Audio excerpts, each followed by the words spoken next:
So hello guys, case number अब 2 देखते हैं। तो केस नंबर 2 डेप्रिसिएशन का क्या होने वाला है। देखो, फॉर्मेट हम पहले से प्रिपेयर कर दिए हैं ताकि टाइम बच पाए। टाइम बचेगा तो वो तुम्हारा ही फायदा होगा, मेरा भी फायदा होगा।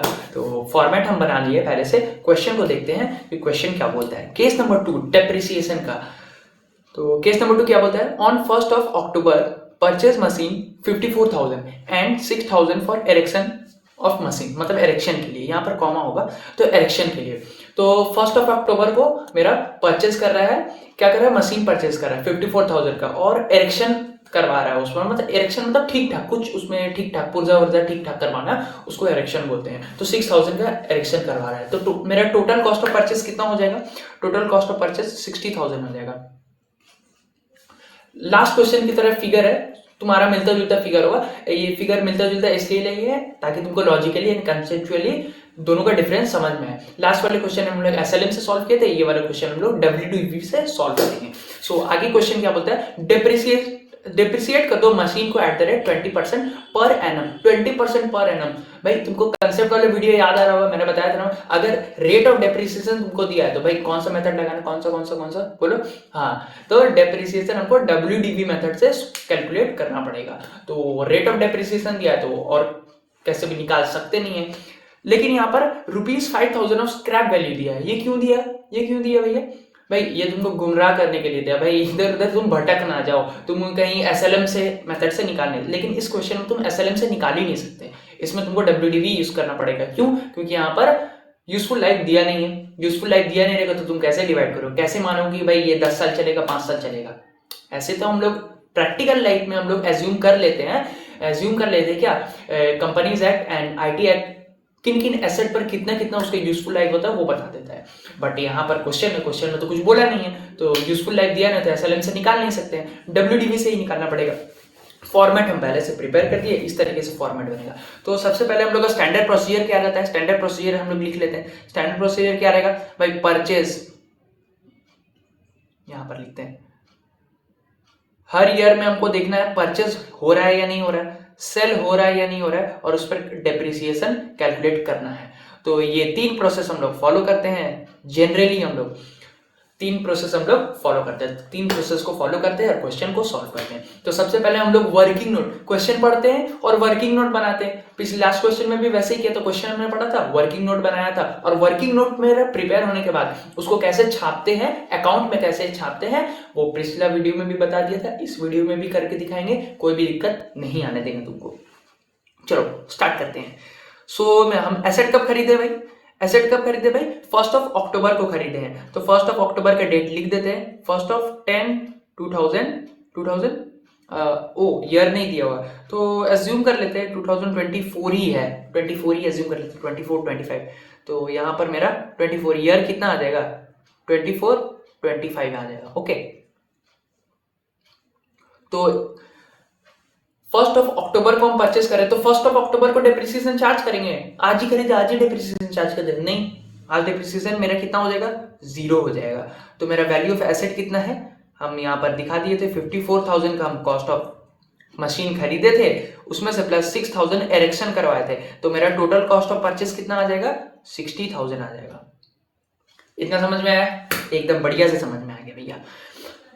अब क्या है भाई, परचेस तो हमारा हो गया, परचेस तो हमने कर लिया। अब सेल हुआ है भाई, इस क्वेश्चन में सेल कहीं भी तुमको सेल का डेटा दिख रहा है, सेल नहीं है तो उससे रिलेटेड एडजस्टमेंट भी नहीं करेंगे, एकदम सिंपल प्रोसेस के साथ चलेंगे, डेप्रिसिएशन में दिक्कत नहीं आएगा। मेरा प्रोसेस से चलेगा और भी दिक्कत नहीं आएगा।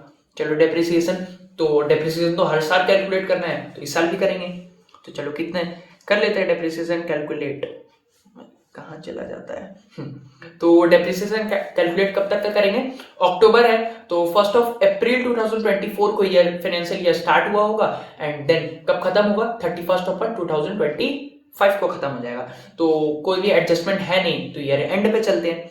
तो 31st of मार्च 2025 को एंड हो जाएगा। तो एंड में क्या डेप्रिसिएशन कैलकुलेट करेंगे, तो डेप्रिसिएशन हमको WDV से करना है। तो WDV तो और भी सिंपल है भैया, इसमें तो कुछ सोचना ही नहीं है। जो भी जितना में एसेट खरीदे हो 60,000 में खरीदे हो, जितना रेट ऑफ डेप्रिसिएशन बोल रहा है उतना चार्ज कर दो। तो कितना बोला है भाई 20% बोला है, तो 20% उस पर चार्ज कर दो। तो कितना हमारा आ जाएगा 60,000 इंटू 20%, तो ये हमारा 12,000 मेरा rate of depreciation, sorry rate बोल रहे हैं डेप्रिसिएशन आता है। बट ये तो साल भर का आया भाई। 20% क्या बोला, पर एनम। पर एनम का मतलब होता है एक साल के डेप्रिसिएशन मेरा कितना आया है, 12,000 आया है।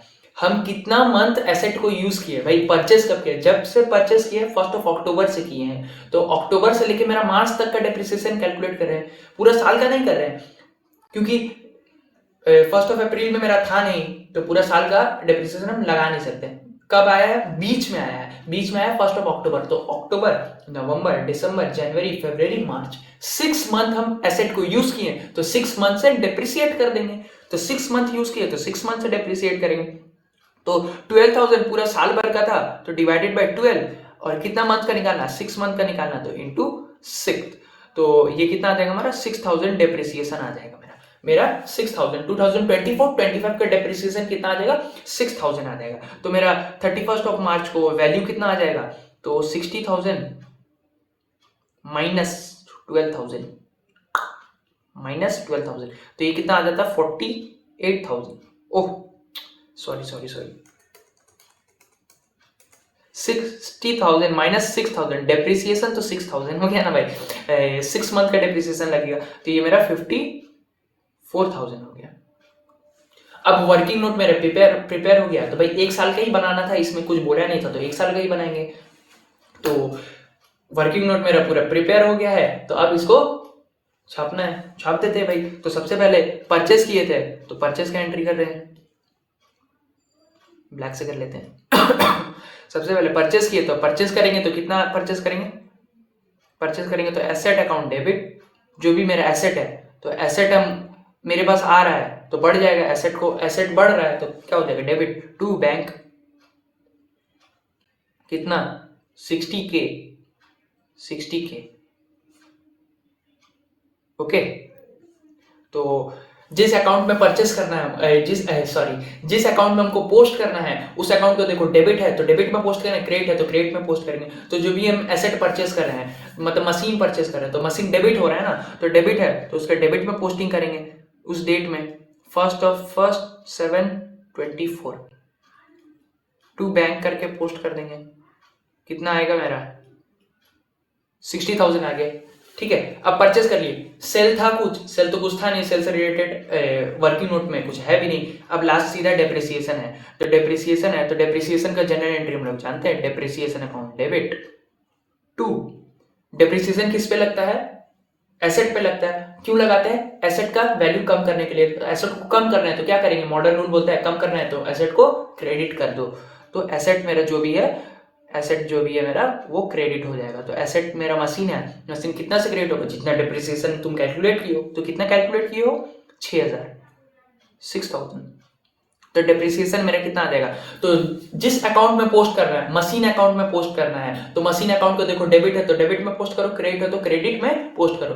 तो मशीन अकाउंट यहाँ पर क्रेडिट है तो उसके क्रेडिट में पोस्ट करेंगे। क्या बोल के करेंगे, डेट क्या हो जाएगा 31/3/25 बाई डेप्रिसिएशन बोलकर, डेप्रिसिएशन अकाउंट बोलकर पोस्ट कर देंगे। कितना करेंगे 6,000। तो लेजर क्लोज करना है तो देख लो किस तरफ ज्यादा है, तो 60,000 ज्यादा है, डेबिट में है, तो दोनों साइड जो भी ज्यादा रहता है भाई दोनों साइड उसको हम लोग लिख देते हैं। एंड जहां पर भी कम होता है, क्रेडिट साइड में कम है तो उसमें बैलेंसिंग फिगर में डाल देंगे हम लोग। तो बैलेंसिंग इसी डेट में बैलेंसिंग फिगर आ जाएगा बाई बैलेंस कैरिड डाउन, ये कितना आ जाएगा 54,000।